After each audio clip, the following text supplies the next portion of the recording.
Santé et pauvreté. Dans cette vidéo, je te dis pourquoi il est très difficile d'être en parfaite santé lorsqu'on est pauvre. Je vais aller un peu plus vite.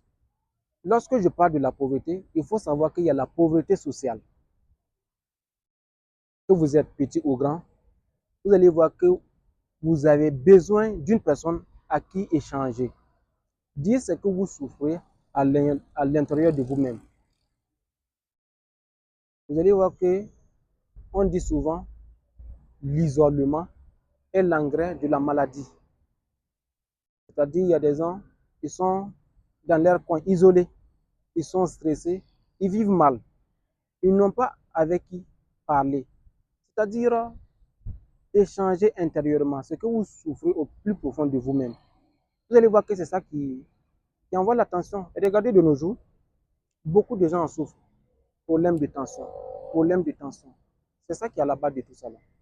Et vous allez voir même que ça provoque les migraines. Et on va avancer. Il faut savoir que il y a la pauvreté économique. Lorsque nous parlons de la pauvreté économique, vous allez voir qu'à ce niveau, vous mangez mal. L'endroit n'est pas vraiment ça. Puisque à ce niveau, il faut parler qu'il y a l'argent qui intervient à ce niveau-là. On parle même des soins préventifs. Vous ne pensez pas à ça. Vous ne partez à l'hôpital du moment que vous êtes couché, que tout va mal. Ça se ressent à travers votre alimentation. L'alimentation n'est pas au top.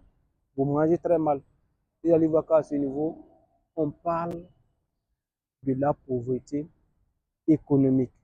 Même en parlant des compléments alimentaires, vous ne pensez pas à ça. Parce que financièrement, vous n'êtes pas stable. Et ça joue vraiment sur votre état de santé. On va encore avancer juste un peu. Je vous dirais qu'il y a la pauvreté éducative. Lorsque nous parlons de la pauvreté éducative, c'est quoi vous connaissez dans la santé? Vous allez voir que très souvent on parle de recettes. En un mot pour dire les tisanes. C'est quoi tu connais? On te parle de quinqueleba, tu ne connais pas le quinqueleba? Azandirata indica. Vous ne savez pas les merveilles de ces plantes-là. De façon naturelle, vous pouvez faire une combinaison. Vous enlevez ça, vous enlevez ça. Ça permet de maintenir la santé. La santé, ça se prévient, ça se maintient. La santé, ça vaut de l'or, je vous dis. Mais une fois que vous ne connaissez pas les vertus, votre organisme parle. Apprenez à l'écouter. Tout ça, c'est du savoir, c'est de la connaissance. Et un des grands philosophes disait, si vous pensez que la connaissance est coûteuse, d'accord? Donc essayez l'ignorance alors.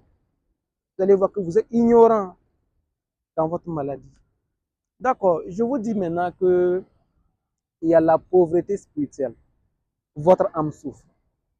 Vous allez voir que généralement on dit que le corps est le tombeau de l'âme pour dire que l'âme est prioritaire. Vous allez voir même que si on va faire un tour dans les livres saints, quelque part là-bas il est dit, ne savez-vous pas que l'âme est plus importante que le corps et que le corps est plus important que les vêtements? Maintenant, comment est-ce que vous allez être en parfaite santé et vous n'avez pas la tranquillité d'esprit, la santé de l'âme? C'est vraiment difficile, les gars. C'est très difficile. Il faut rechercher la tranquillité, la paix de l'âme. Ça va vraiment vous épargner de beaucoup de problèmes. En tout cas, je tenais à vous partager ces choses avec vous.